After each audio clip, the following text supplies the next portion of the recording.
Welcome to the Essentially You podcast, where we explore the science of happiness and well-being to help coaches and coaching leaders bring out the best in themselves and those they serve.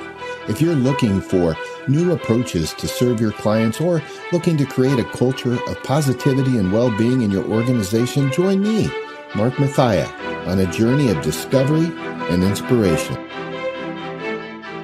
Like my favorite hillbilly rapper, Colt Ford, check him out. He sings in one of his songs, "Winners never quit and quitters never win." Isn't that inspiring to hear? Really gets me going. But what I've learned through over 30 years of a career is that's simply not true. As a matter of principle, I believe that quitters can win. And in this episode of Essentially You, I'll share how to do it. First, quitting is not a sign of weakness or failure. We got to get over that. It can be a strategic decision that opens up new opportunities and challenges. But let's face it, quitting is also an art that requires careful planning, communication, and reflection. When I was new to business, I handled quitting like breaking up with girlfriends. You see, as a teenager, I was emotionally immature, and as a boyfriend, a horrible quitter in general. In contrast to my impulsive quitting in teenage years, I want to share with you a quote from C.S. Lewis, the famous author of the Chronicles of Narnia and the Christian Apologist. He said, Failures are fingerposts on the road to achievement." Perhaps you've heard that. And what he meant by that was every failure, every setback, every challenge is an opportunity to learn and to grow and to improve. It's not a reason to give up or quit.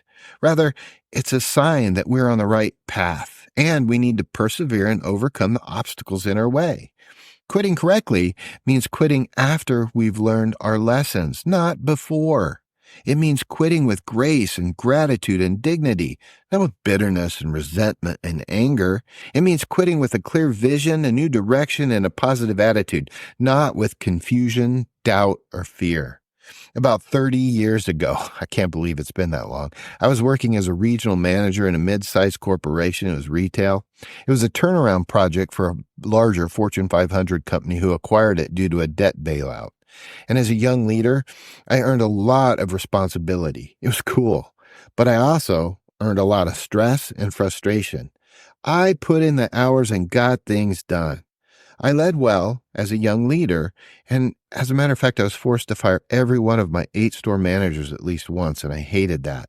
But this meant that as I did that, I had to fill in, and I began feeling like I was kind of stuck in a dead-end job with no room for growth or to using my creativity. I became a really good firefighter, and I was constantly dealing with conflict, stupid politics, and unnecessary bureaucracy. At that point in my career, I began to be unhappy and burnt out. I didn't know the difference between being tired and being not well. One day I decided to quit. So I did what everyone does. I had a conversation with the president of the company, and we made an agreement. He said if I stay on through the holidays, he'd pay for my trip back to Omaha. I didn't have a real clear path or vision for what I wanted to do next, so I'll put that on the table. I just knew I wanted to get out of that position as soon as possible. As time moved forward, I let the president know in December that I was still planning on leaving in January, handed my resignation letter, and before I knew it, my job ended. The agreement never happened, and I was forced to leave without getting to say goodbye or learn the lessons I needed to learn before I left. And I learned now that that was a little bit of a mistake on my part. Quitting without learning from the experiences is a waste of time and opportunity. And unfortunately, because of my situation, I had not taken the time to reflect on what I had achieved, owned it, what I had learned, owned it, and what I could improve on, owned it. I didn't even get a chance to express the gratitude to the people who supported me, mentored me, and sometimes challenged me. I had not communicated my reasons for leaving fully, the fact that I was getting engaged and married back in Omaha, or offered any feedback or suggestions for improvement once I left. I didn't build any bridges in the future or connections that could have helped me grow. I simply had given into my weakness, my weariness, and in so doing, left a great work unfinished. Now, as a result, When I got back to find a new job, I had to start over at a lower level, at a level lower than what I'd already earned, because I had no network. I had no actual vision for the future, and I had no clear direction for myself. I had quit, fair, but I had not grown. Now, I share this story with you because I don't want you to make the same mistakes. Quitting can be positive and an empowering choice, but only if you do it the right way. The right way to quit is to quit with grace and dignity, to quit with gratitude and humility, and to quit with purpose and clarity. Let me give you 3 examples of great leaders in history who did this quite magnificently. First, of course, is George Washington. "Here comes a general," Hamilton quote there, the first president of the United States. He was successful and a respected leader who led the American Revolution and founded a new nation. He could have stayed in power as long as he wanted, but he chose to quit after 2 terms. He did not want to become a tyrant or a king, but a citizen and a farmer. He wanted to set an example of democratic leadership and a peaceful transition of power, which was awesome. He wanted to give others a chance to lead and to serve. He quit with grace and dignity, and he earned the admiration and gratitude of his people. The second example is Oprah Winfrey, who I got to see live at the X4 conference a couple years ago. The media mogul and philanthropist, she was the host of the most popular and influential talk show in the world for 25 years. She had millions of fans, followers, and admirers. She could have continued her show indefinitely, but she decided to quit at the peak of her success. She wanted to pursue new passions and projects, such as launching her own network, producing movies and documentaries, and supporting various causes and charities like a girls' school in Africa. She wanted to challenge herself and inspire others to live their best life. Think Super Soul Sunday. She quit with gratitude and humility and received the love and respect from her audience. Okay, the third example is an awkward one, but it's Steve Jobs. Yep, the visionary leader and innovator who co-founded Apple and revolutionized the tech industry. Jobs was a brilliant and charismatic leader who created products that literally changed the world. He was also controversial and a demanding leader who faced many struggles and setbacks throughout his time. Once he was even fired from his own company. He had to battle cancer, and he dealt with fierce competition in the market. He could have quit many times, trust me, but he never gave up. He always came back with more creativity and determination. He quit only when he had to, when his health no longer allowed him to work. But you see, he quit with purpose and clarity, and in so doing, he left a legacy of excellence and innovation. Now, these 3 examples show us quitting can be a powerful and positive act of leadership if done properly. Quitting can be an opportunity to leave a lasting impression, to make a difference, and to move on to something better. But it also requires preparation, reflection, and communication.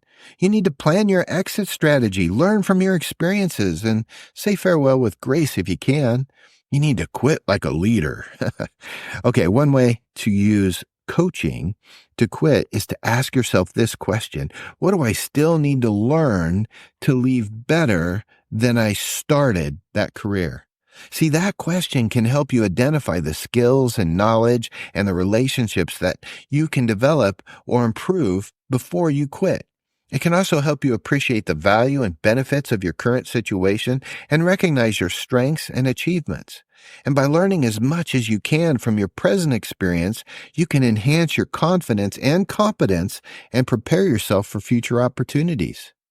Another way to use coaching to quit well is to ask yourself this question: what do you need to do, or what are you going to be leaving unfinished? Now, I like this question because it helps us assess the impact and consequences of our quitting, both for ourselves and for the others we serve.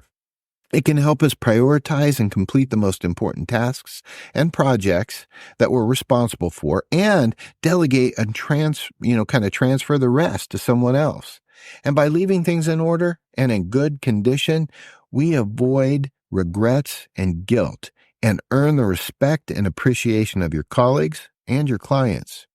And the third way I'd recommend to use coaching as a way to quit is another question. It's this: to ask yourself how you can learn and what you can learn now to create a larger and bolder vision for your future.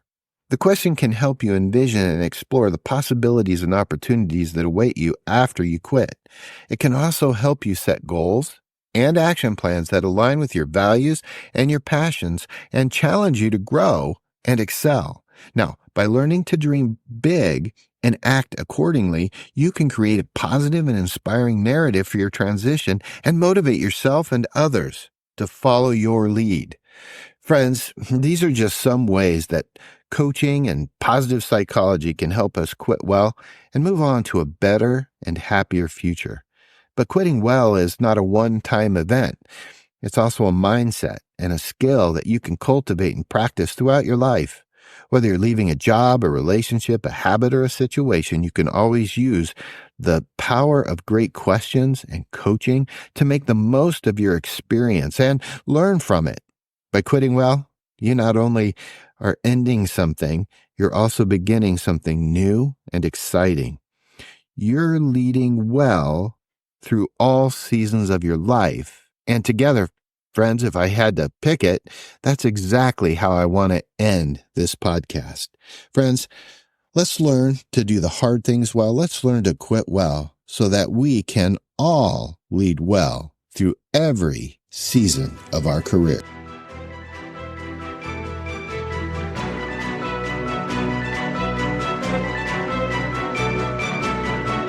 And now it's your turn to get out there and thrive in life.